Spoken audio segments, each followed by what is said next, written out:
Pertama, saya akan buat silindernya dari pin piston motor bekas. Mungkin ini lubangnya kecil, jadi kita harus cari bahan atau sesuatu yang pas dengan lubang ini. Setelah saya cari dari mulai batangan besi sampai mur, nyari-nyari yang pas, sampai saya menemukan roller rantai motor. Ini memang lebih kecil ukuran lubangnya, Pak. Lalu kita masukkan kayu yang sudah dibulatkan dan dimasukkan ke lubang roller ini.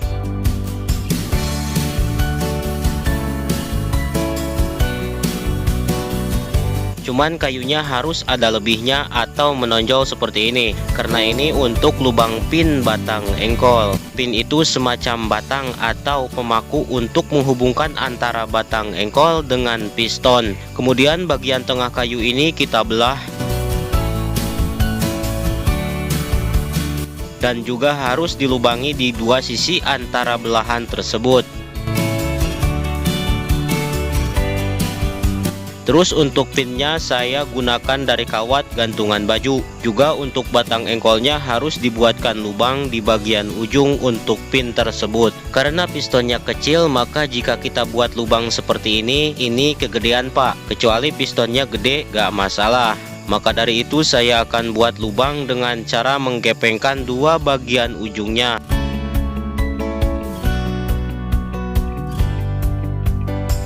Dan untuk alat melubanginya saya gunakan pahat peragi ngebolong besi, Bang.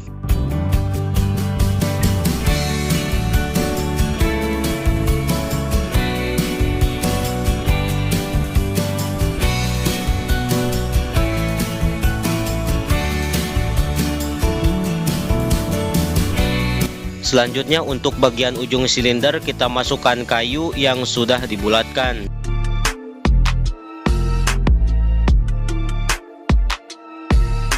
Dan dilubangi seukuran selang. Untuk selang saya gunakan selang yang ada di dalam botol minyak wangi semprot, Pak.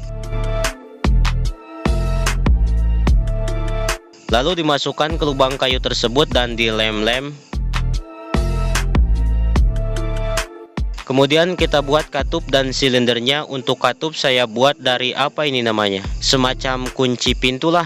Istilah orang Sunda bilang itu tulak, Pak. Juga untuk silindernya kita buat dari kaleng. Untuk panjang kalengnya kita samakan saja seperti silinder piston. Terus kita cetak, kita buat lingkaran seperti silinder dengan ukuran bulatannya sebagaimana bulatan besi ini. Usahakan potongan kalengnya benar-benar pas tapi licin ketika besi digerak bolak-balikan pada lubang kaleng tersebut. Ini memang kelihatan ribet, Pak, tapi sederhana. Malah yang lebih ribet itu silinder katupnya sudah jadi, misalnya dari pipa-pipa besi apalah. Nah, susahnya itu nyari batangan besi yang pas dengan silinder tersebut. Entah harus pakai dari besi apa gitu kan. Kalau gini kan lebih enteng. Tinggal kita cari batangan besi, misalnya paku gitu atau apa. Terus silindernya tinggal kita atur sendiri bulatannya, kan gitu enak, Pak. Teknik kaleng ini awalnya saya nyoba-nyoba aja. Setelah bekerja ya udah pakai kaleng baiklah, Pak. Tapi untuk silinder piston saya belum nyoba pakai kaleng. Setelah benar-benar pas, lalu kita ikat bulatan kaleng ini dengan benang. Caranya kita masukkan besi tersebut ke dalam kalengnya terus diikat-ikat.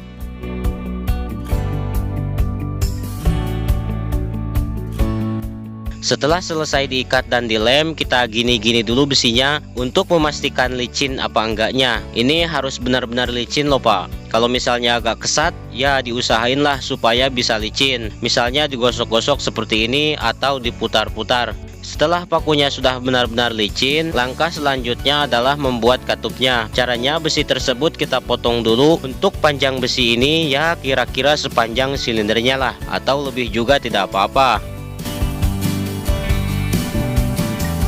Setelah dipotong, kita buat lingkaran di tengah besi ini dengan cara digosok pakai kikir bulat.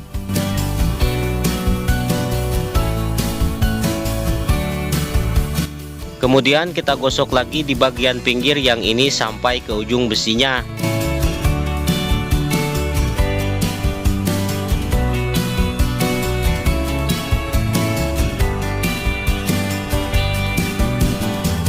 Jadi seperti ini, Pak. Ini jalur yang sudah dibuat lingkaran dan ini bagian pinggir yang digosok.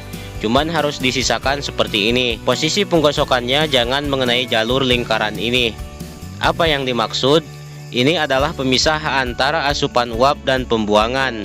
Jalur lingkaran ini untuk masuknya uap dan jalur yang digosok ini untuk pembuangan uap. Dan untuk silindernya kita buat dua lubang di bagian tengah, satu di kiri dan satu di kanan. Caranya kita masukkan dulu sisa besi yang sudah dipotong ke dalam kalengnya, lalu kita gosok menggunakan kikir bulat sampai mengenai besi yang ada di dalam kaleng ini.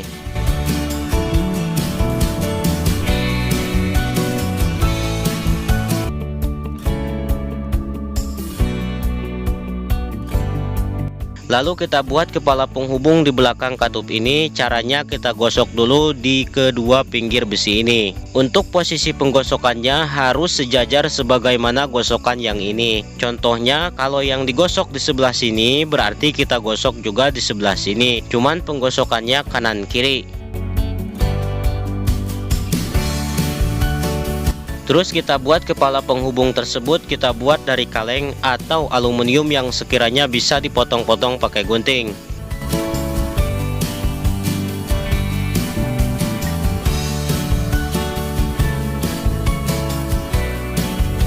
Lalu kita tempel seperti ini dan diikat dengan benang kaput, juga dilem-lem. Kemudian kita potong sedikit kawat untuk membuat pin atau paku penghubung yang akan dimasukkan ke lubang engsel ini.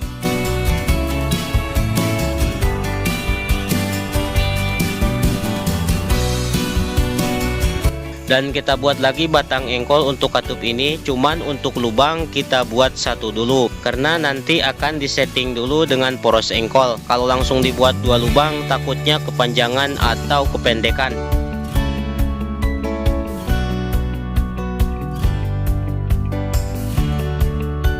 Selanjutnya kita buat dua batang engkol dan roda gila. Untuk roda gila saya gunakan dari lager atau laher. Lalu kita masukkan kayu bulat ke tengah lager tersebut. Kita lubangi di bagian tengah kayu ini untuk memasukkan kawat atau yang disebut dengan batang roda gila.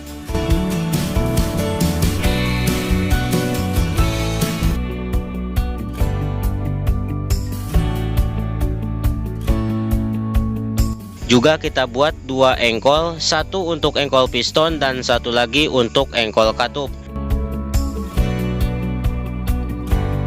Cara bengkokan dua engkol ini harus seperti huruf L atau L terbalik. Contohnya ketika bengkokan salah satu engkol di posisi atas, maka bengkokan engkol yang lain harus menghadap ke kiri atau ke kanan. Rumusnya L dan L terbaliklah Pak. Rumus L ini adalah jaminan untuk putaran roda. Kalaupun pakai rumus ini masih tetap gak muter, paling ya masalah katup atau piston atau yang lain. Kemudian karena saya tidak menggunakan lager untuk batang ini, maka saya akan buat dari kawat. Caranya kita buat dua bulatan seukuran batangnya. Ukuran panjangnya dibuat pendek saja Pak. Lalu dimasukkan di kedua pinggir roda gila.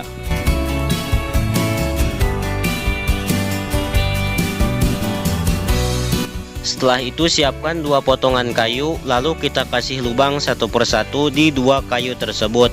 Dan dua kawat ini dimasukkan ke dua lubang kayu tersebut. Kemudian dilem dan dipasang ke kayu hamparan.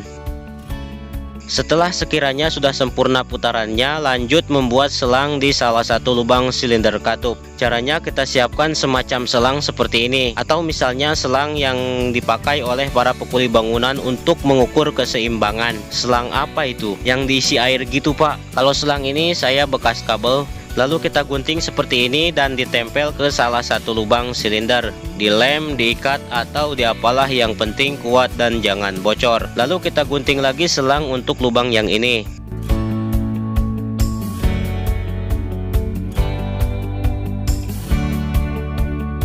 Terus kita buat lagi dua potongan kayu untuk silinder piston dan katup, atau istilahnya dudukan.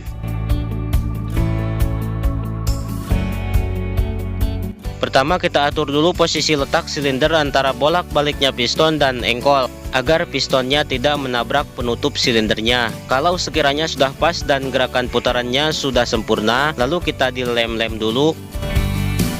Kemudian letakkan silinder katup sekaligus menghubungkan selang ini.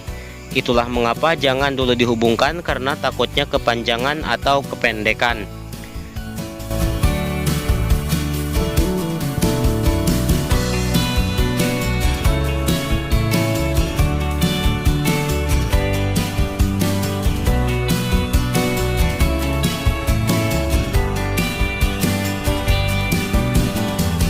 Setelah selesai dihubungkan, tahap terakhir adalah mengatur katup supaya pas antara jalur masuk dan jalur buang. Itulah sebabnya kenapa satu ujung batang katupnya jangan dulu dibuat lubang, karena ini akan diatur posisi gerak bolak-baliknya katup supaya pas dengan engkolnya. Pertama, jalur yang dibuat bulat ini letakkan pas pada lubang di selang yang ini. Dengan posisi jalur yang digosok juga menghadap ke lubang tersebut, jangan seperti ini. Ini salah posisi, benarnya itu seperti ini. Setelah jalur yang dibuat bulat pada katup sudah pas dengan lubang, maka engkol ini harus diletakkan di posisi atau menghadap ke kiri. Kemudian tandai dan buatkan lubang untuk dimasukkan ke engkol tersebut. Seperti itulah bapak-bapak dan abang-abang semuanya, cara membuat mesin uap tipe 05. Ini baru tipe kelima, Pak. Sedangkan tipe-tipe mesin uap itu ada 7, ada yang 12 bahkan lebih. Semakin atas jenisnya semakin sulit pembuatannya. Nah, kalau yang biasa sering diupload di YouTube, jenis yang paling populer itu paling tipe loko, mamot, tipe 03, 04 kebanyakan. Dan terima kasih sudah menonton video ini. Salam channel khusus membahas mesin uap, Wans Gunawan.